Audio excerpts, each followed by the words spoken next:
Hi, everybody.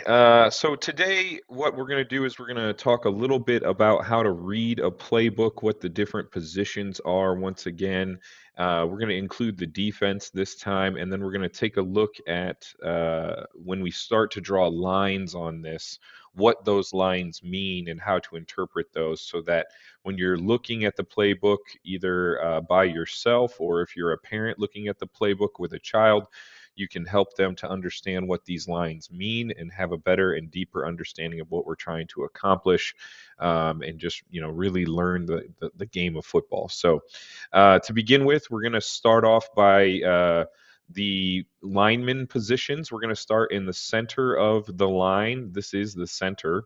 And the center's main responsibility at the beginning of the play is to hike the ball to the quarterback, whether that's with the quarterback under center, that means a direct handoff snap, or that means if the quarterback is in a shotgun position of some sort, throwing the ball essentially through their leg to the quarterback on the quarterback's cadence. That's the primary responsibility. They are also considered usually the head of the line, kind of the captain of the line, if you will. A lot of times, this is not the largest lineman on the team.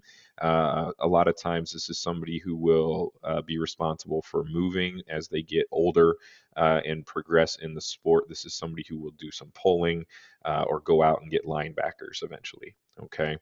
So that is the center. Now we're going to move to the right and left of the center. Those are our guards. In terms of football, generally speaking, these are larger linemen, maybe not as big as our tackles, but usually responsible for pulling, also responsible for just general blocking. And we will get more into what they do with the blocking later. Okay.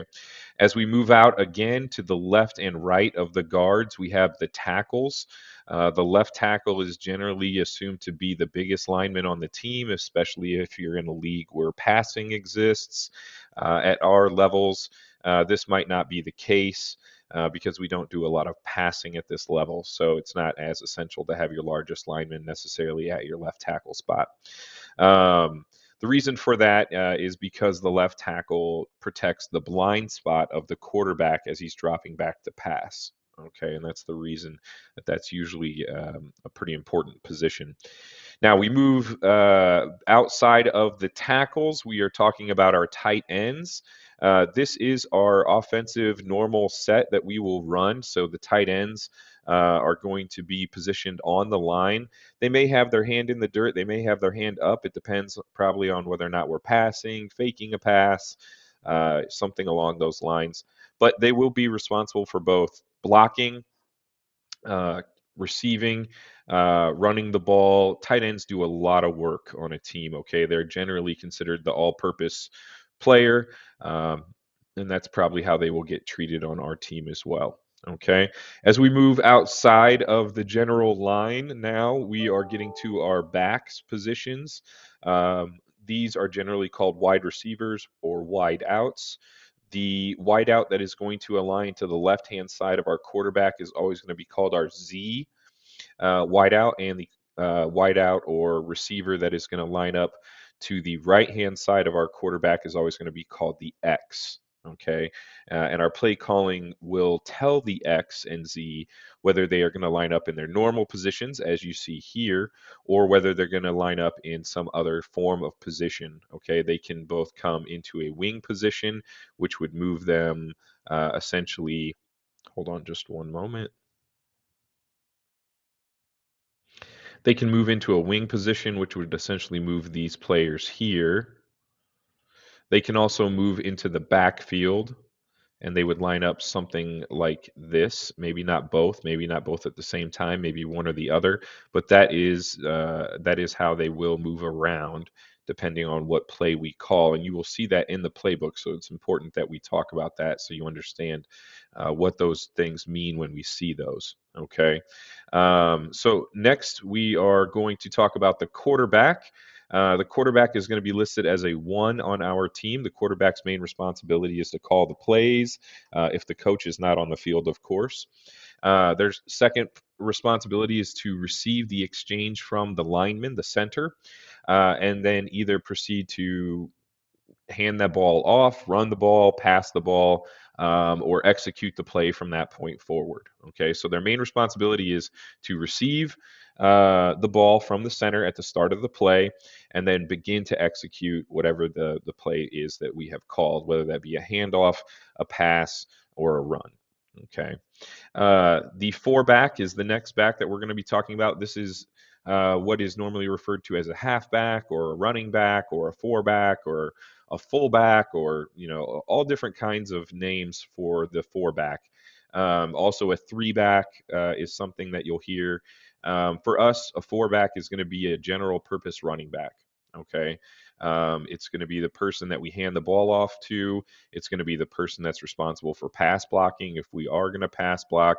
And they can be responsible for going out and receiving a pass. So lots of responsibility for that person as well.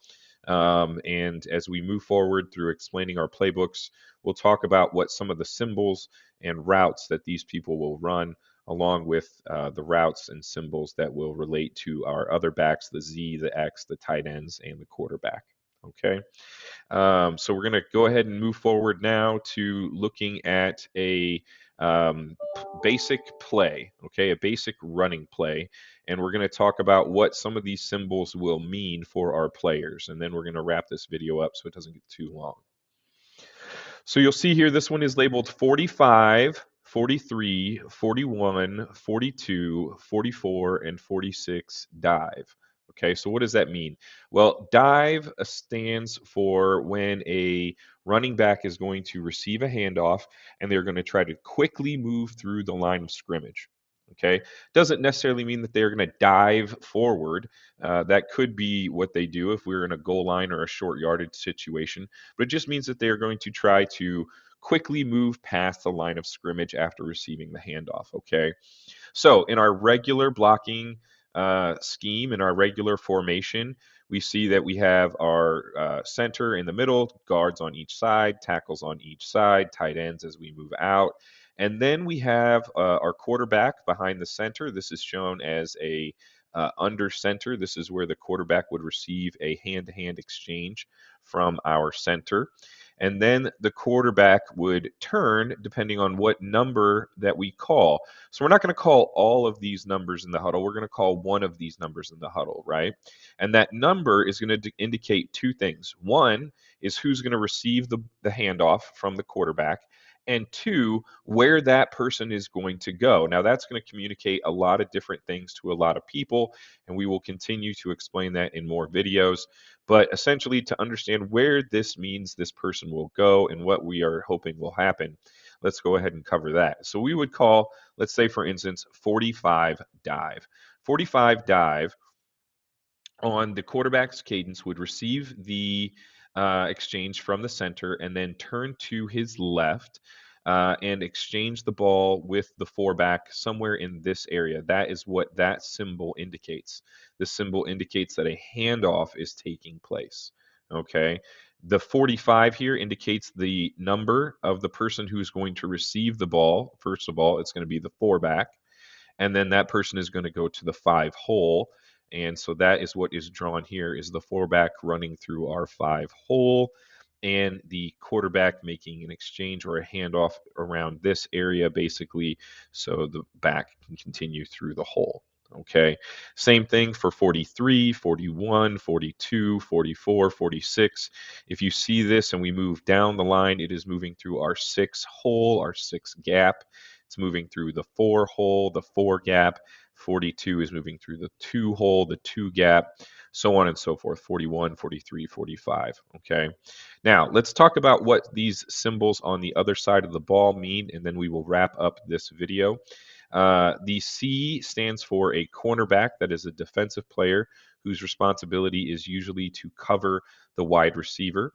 The next person we come to is an E, that stands for the end. This person can have their hand in the dirt or could have their hand out of the dirt in a 2-point stance. They are generally going to line up at our age level outside of the tight end's normal position. That doesn't mean the tight end is going to be there, but if we imagine the tight end is there, the end is going to line up on the outside shoulder of where that normal position would be for us. Okay. The primary responsibility for that person on defense is to set the edge. That means that his responsibility is to make sure that nobody moves outside the field beyond this area here that I'm running my cursor. Then we have our tackle. Tackle's responsibility is a gap. This tackle's gap is going to be this one here, the sixth gap. If he were on offense, that is going to be his responsibility. That is a defensive tackle. Then we're going to come to a nose tackle. The nose tackle's responsibility is to take care of whichever hole we decide he needs to take care of, the 1 or the 2. Okay, that will be his responsibility. Then we're going to come to our other tackle. This tackle's responsibility is going to be the 5 hole. This tackle will be responsible to make sure that no run goes through this hole. Then we come to our end again. Once again, the end will be lined up in the normal outside shoulder position of the tight end. The tackle on the outside shoulder or outside shade of the tackle across from them, same on the other side, and the nose tackle either head up on the center or either to a shade left or right of the center, whichever we decide. Okay. Then we come to a cornerback again over here. This cornerback's responsibility is usually going to be to protect against any receptions by the Z-back. And that is the general, immediate line across the line of scrimmage. Now we're going to move back and we're going to talk about our linebackers. Here we have an R. Sometimes this would be referred to as an S or a W, meaning right, strong, or weak. For us, we're going to generally just refer to this as the right. Okay, we're not going to line up as a strong weak, I don't assume. We might, but for now, we're going to refer to that as a right linebacker. Then we have our middle linebacker. Our middle linebacker is going to be responsible for taking whichever one of these holes the nose guard does not take responsibility for. To backtrack for a second, we have our right linebacker who would be responsible for, let's say, the 3 hole. Okay, the 3 hole. Then we're going to have our left linebacker. The left linebacker is going to be responsible for the 4 hole. Okay, he's going to be responsible for making sure that the play does not go through the 4 hole. All right. Now we have our free safety. The reason this is called a free safety is because he's not currently shown as shading to either side of the field. He's also not showing that he's shading to a slanted or heavy or unbalanced side of the field, which would make him a strong safety or a weak safety or something like that. This is just a free safety. And the reason he is free is because he does not have a responsibility to one of these gaps here. He also does not have a responsibility to any particular side of the field or any particular running back. His job essentially is going to be to chase the ball and make a tackle. Okay. That will wrap things up for this video. Thank you very much, and I hope that we are learning.